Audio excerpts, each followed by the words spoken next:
Sebagai solusi perdamaian di Timur Tengah dan Afrika, mau tahu seperti apa ceritanya? Yuk ikutin terus dan jangan lupa subscribe. Formulasi relasi agama dan negara hingga kini masih menjadi pertanyaan pelik yang belum terjawab tuntas di sejumlah negara kawasan Timur Tengah dan Afrika Utara.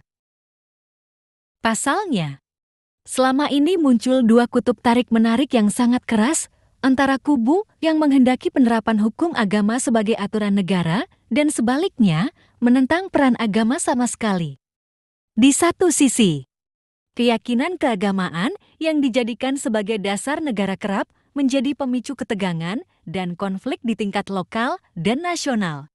Alih-alih dijadikan sebagai kohesi sosial dan perekat baik bangsa maupun negara.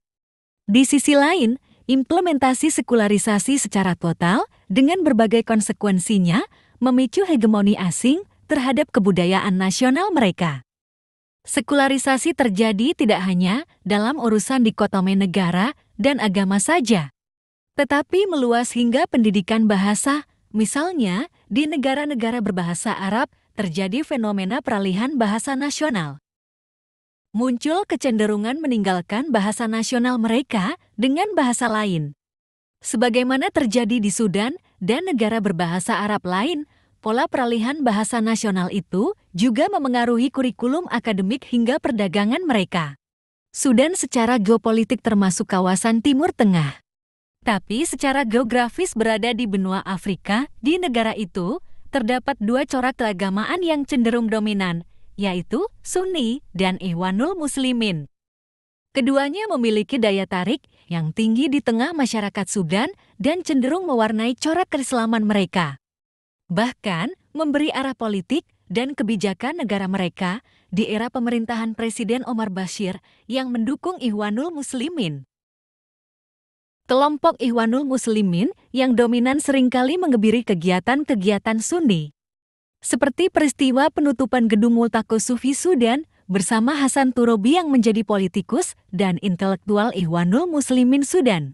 Keduanya juga terlibat dalam menghimpun kekuatan dan strategi membantu Osama bin Laden membentuk perpanjangan jaringan Al-Qaeda di Sudan, termasuk pengaruh mereka ke berbagai negara dunia, baik secara ideologi maupun aksi yang menguatkan gerakan terorisme global.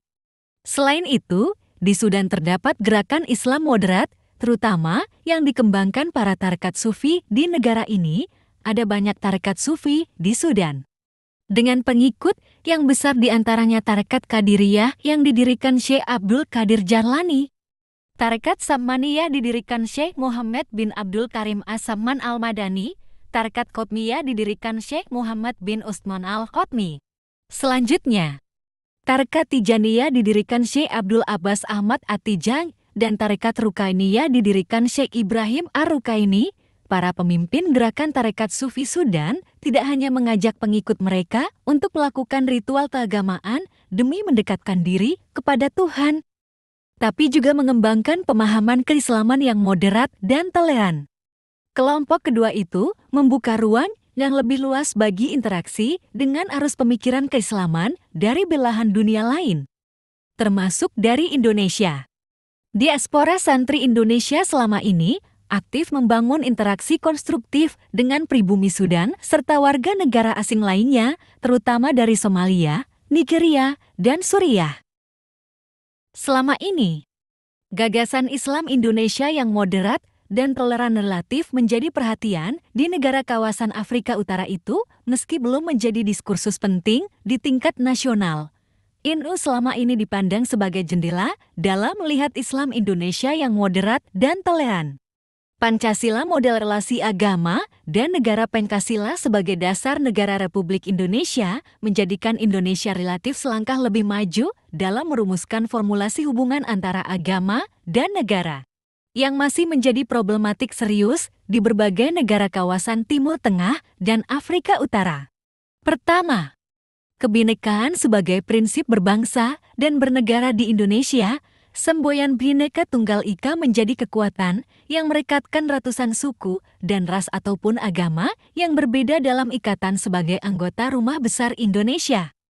Kedua, Pancasila menjadikan Indonesia luas menerima berbagai pandangan yang tidak bertentangan dengan kepentingan bangsa dan negaranya. Posisi Indonesia sebagai negara non-blok, baik Barat maupun Timur, menjadikan negara ini fleksibel dan adaptif dalam menerima pembaruan dan kemajuan yang datang dari mana saja. Di sisi lain, agama bukan sebagai belenggu yang menghalangi kemajuan bangsa dan negara. Namun, sebaliknya, agama mendorong untuk mencapai keunggulan sains dan teknologi sebagaimana yang dicapai Barat selama ini. Namun, di sisi lain, tidak melepaskan tradisi spiritualitas dan religiositas yang memperkuat pilar-pilar kehidupan berbangsa dan bernegara. Sebagai contoh, di ranah hukum, dengan hadirnya kompilasi hukum Islam Inpres No. 1 tahun 1991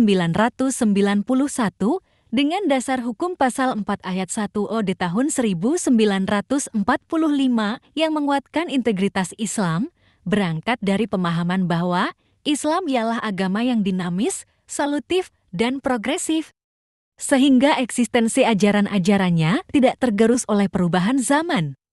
Dari proses itu, perkembangan hukum positif diterima selama masih sejalan dengan maqasid syariah. Ketiga, Pancasila sebagai dasar negara bukan untuk menggantikan agama karena keduanya berbeda, tapi saling mendukung dan menguatkan. Oleh karena itu, Indonesia bukan negara Islam, tapi juga bukan negara sekuler yang menolak sama sekali peran agama di dalamnya. Tumbuhnya peradaban modern di negara-negara Muslim sebagai model baru dari gerakan pembaruan dewasa ini. Termasuk di Indonesia, kehadiran ormas Islam moderat seperti Nahdlatul Ulama dan Muhammadiyah membawa dinamika keislaman menuju apa yang disebut Hefner sebagai civil Islam. Sebagai modal sosial dan budaya Indonesia, organisasi keagamaan harus menjadi pelopor dalam merawat kebinekaan dan kedaulatan tanah air Indonesia. Sekaligus juga mengenalkan corak keislaman Indonesia di arena internasional. Beragam cara yang dapat dilakukan, misalnya mengoptimalkan peran PCNO dunia dalam kontribusinya untuk bangsa dan negara. Sebagaimana pesan Wakil Ketua Umum PBNU Slamet Effendi Yusuf pada silaturahim PCINU sedunia. Rubat Jawa An-Nawawi, Distrik Misfalah, Makkah Al-Mukarramah, Arab Saudi, 21 September tahun 2015. Kalian adalah duta-duta NU di luar negeri untuk menyebarkan fikrah-fikrah NU.